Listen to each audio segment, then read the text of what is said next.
3년 동안 저는 제 딸 대신 손녀를 키웠습니다.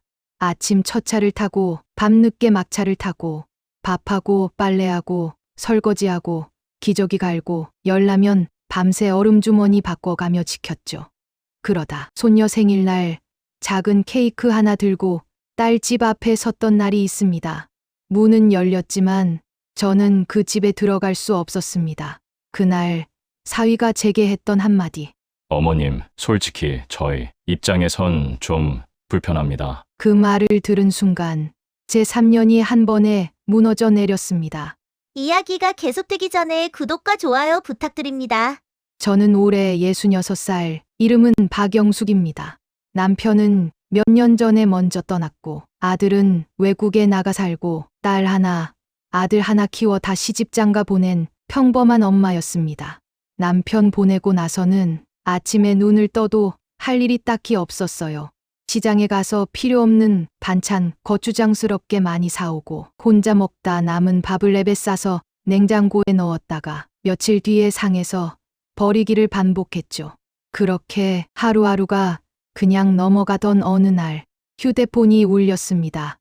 엄마, 울먹이는 딸 목소리였어요. 왜, 무슨 일 있어? 엄마 나 진짜 미치겠어. 애 때문에. 딸 지연은 결혼한 지 3년 만에 어렵게 아이를 가졌습니다. 둘 다 맞벌이라 출산 후에도 복직을 준비하던 상태였죠. 어제도 야근하고 와서 애 재우다가 나도 같이 기절했는데 아침에 눈 떠보니 또 출근 시간이더라. 전화기 너머로 딸의 흐느끼는 소리가 들렸습니다. 엄마, 미안한데 진짜 딱 몇 달만 우리 다운이 좀 봐줄 수 있어? 엄마 아니면 맡길 데가 없어. 그 말을 듣는 순간 제 안에서 뭔가가 딱 켜졌습니다. 아, 나를 필요로 하는 사람이 있구나. 몇 달이 뭐야, 지연아. 엄만 괜찮아. 몸만 버티면 엄마가 가서 봐줄게. 그렇게 저는 다음 날 아침 첫 차를 탔습니다. 첫 차를 타면 아직 하늘이 푸르죽죽합니다. 손이 시려워서 장갑을 꼭 끼고 버스 난방은 왜 항상 제 자리만 피해서 나오는지 늘 의문이었죠. 딸네 아파트에 도착하면 아직 7시도 안 됐습니다. 비밀번호를 눌러 조심스레 들어가죠. 엄마 왔어? 헝클어진 머리로 지연이가 덜 깬 얼굴로 나옵니다. 어서 출근 준비해. 내가 다운이 볼게. 방 문을 살짝 열면 작은 아기 침대에서 코를 골며 자고 있는 다운이가 보입니다. 그 작은 손, 쥐어보기도 무서울 만큼 여린 손. 손가락을 살짝 내밀면 반사적으로 꽉 쥐던 그 느낌이 아직도 생생합니다. 처음 몇 달은 정말 행복했습니다. 아기가 울다가 제 품에 안기면 금방 잠들고 젖병 물려놓고 등을 두드리면 따뜻한 숨결이 제 가슴팍에 톡톡 닿았습니다. 엄마 덕분에 산다. 퇴근하고 돌아온 딸이 제 등에 기대어 그렇게 말하곤 했습니다. 엄마, 나 승진만 하면 진짜 엄마 해외여행 보내줄게. 엄마가 우리 집 천사야. 진짜. 가끔 용돈이라고 흰 봉투에 몇만 원 넣어서 제 손에 쥐어주던 딸. 뭐 이런 걸 해. 엄만 괜찮다니까. 입으론 괜찮다고 말했지만 솔직히 좋았습니다. 아, 내가 이 집에 도움이 되는구나.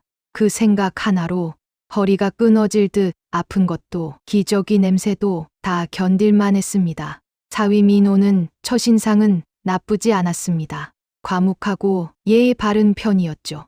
어머님, 오셨어요. 어머님, 이거 드세요. 처음엔 늘 이렇게 인사를 했습니다.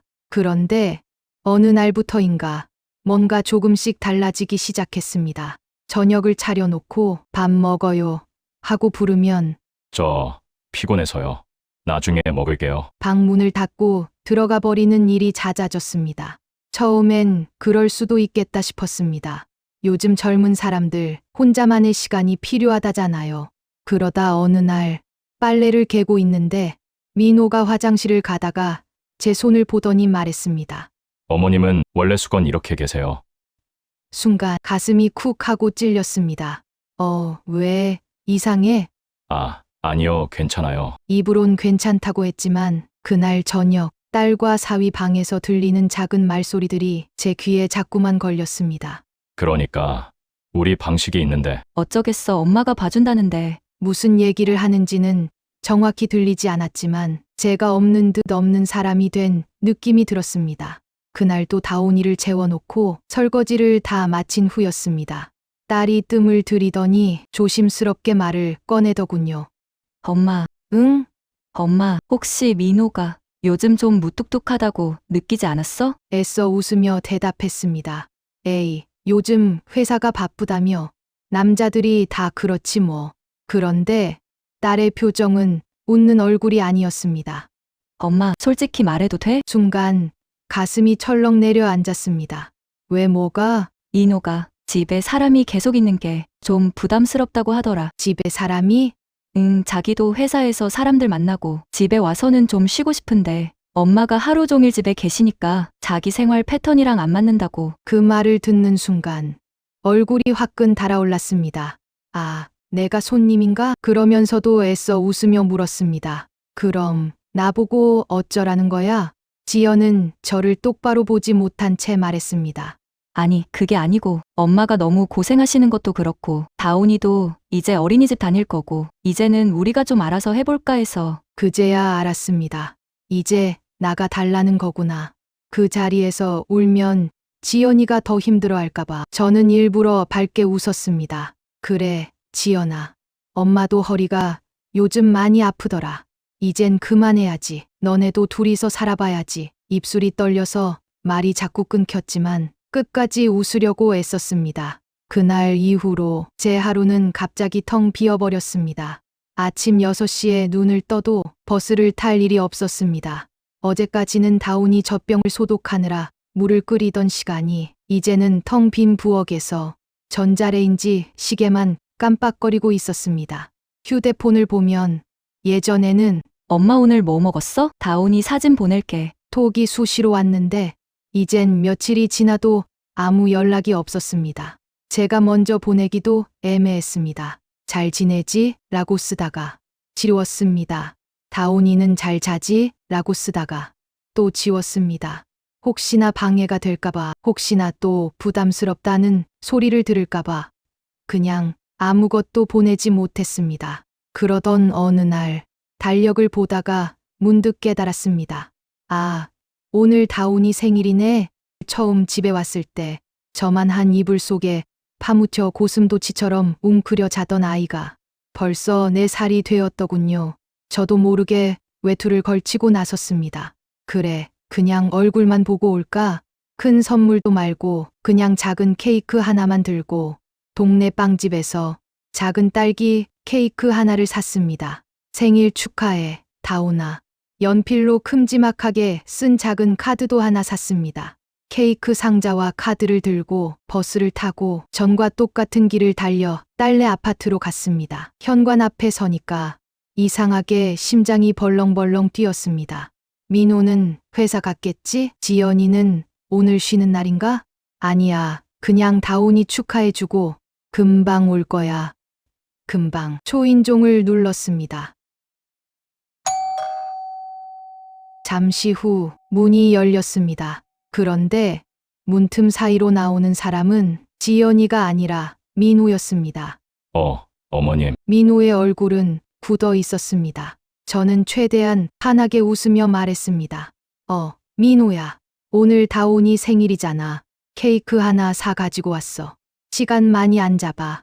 얼굴만 보고 갈게. 케이크 상자를 살짝 들어 보이며 말했는데 민호의 시선은 케이크가 아니라 제 신발, 제 손, 그리고 현관 바닥을 번갈아 오가는 것 같았습니다. 잠깐의 침묵 후 민호가 입을 열었습니다.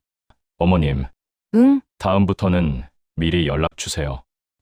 순간 귀를 잘못 들은 줄 알았습니다. 솔직히 말씀드리면 갑자기 오시거나 자주 오시니까 저희 입장에선 좀 불편해요. 그 말을 듣는 순간 숨이 턱 막혔습니다. 제 몸에서 피가 쭉 빠져나가는 느낌이었습니다.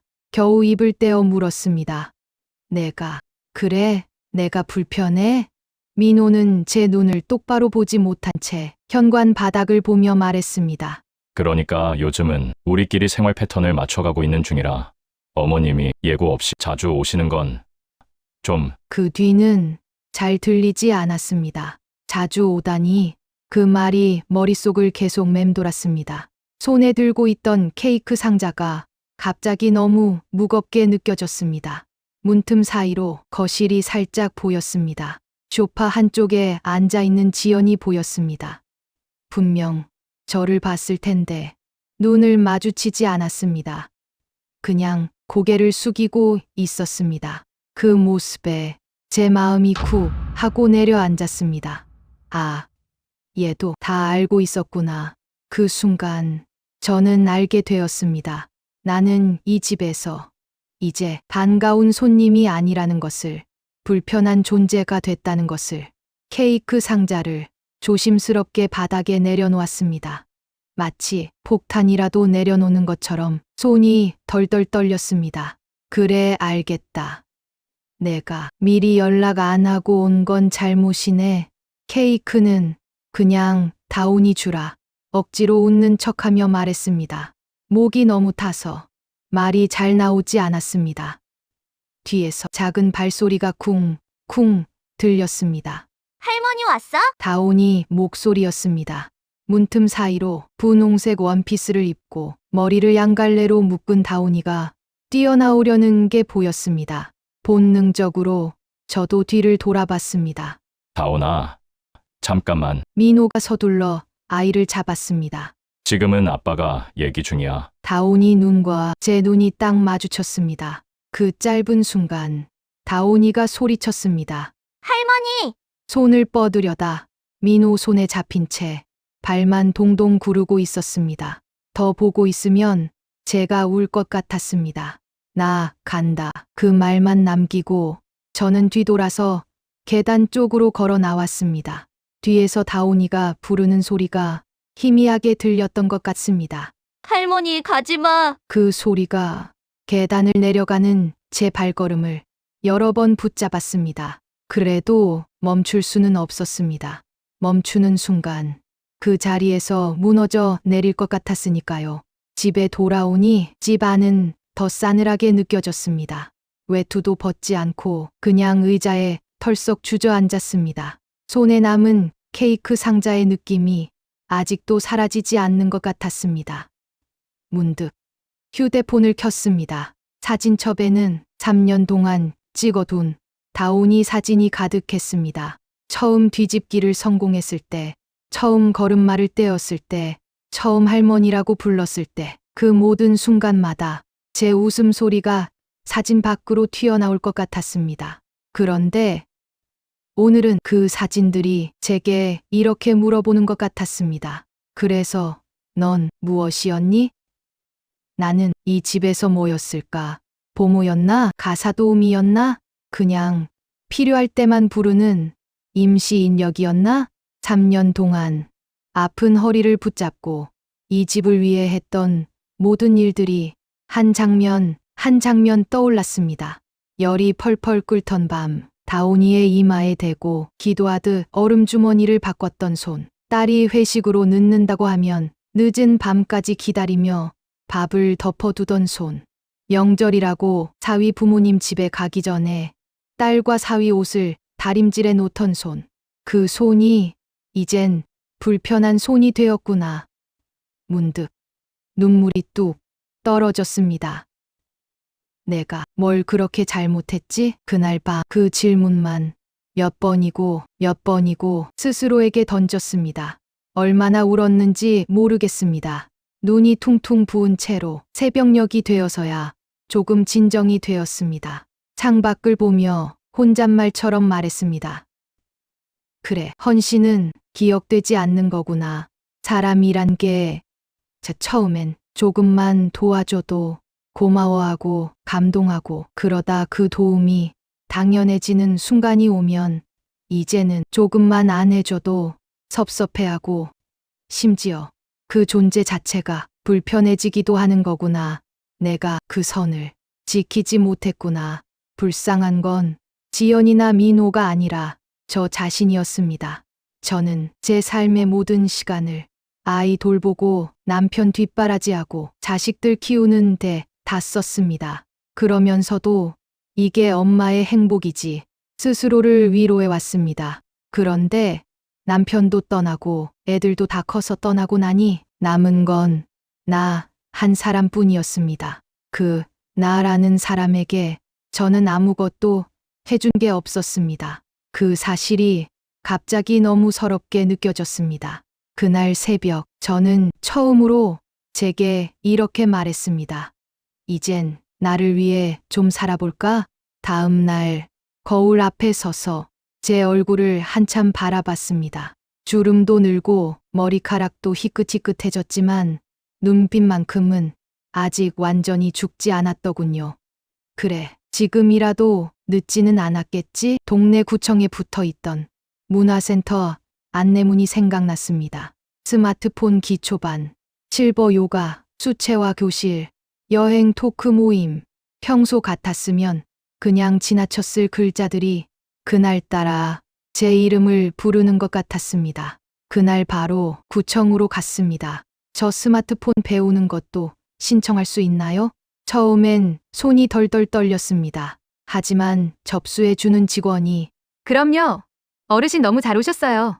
웃으며 말해주는데 그 말 한마디에 왠지 눈물이 핑 돌더군요. 요가도 신청하고 수채화도 신청했습니다.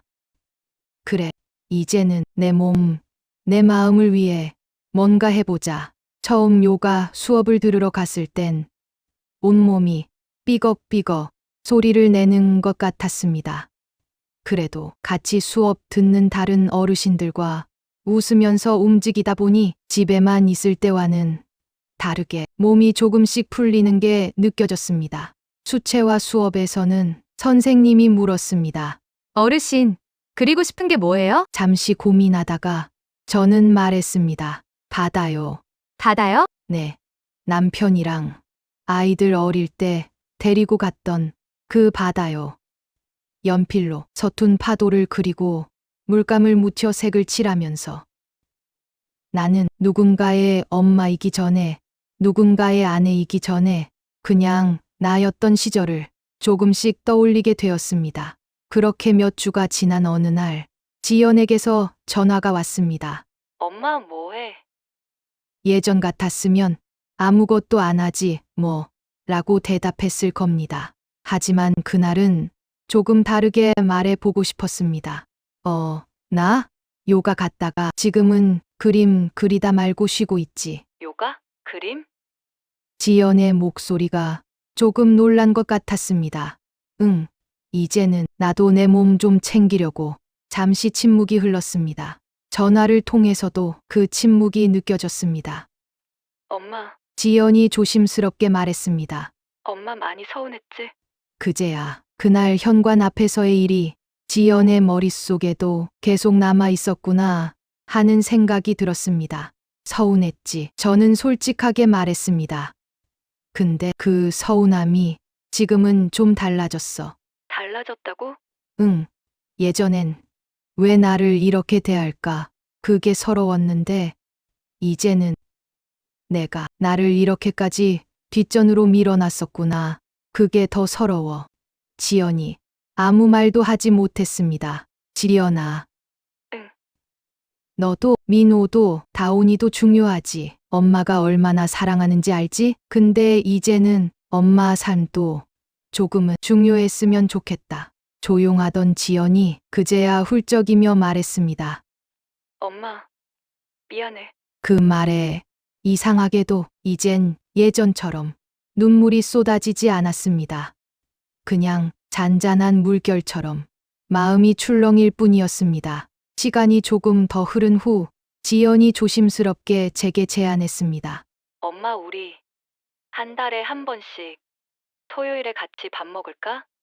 다온이도 할머니 보고 싶어 해.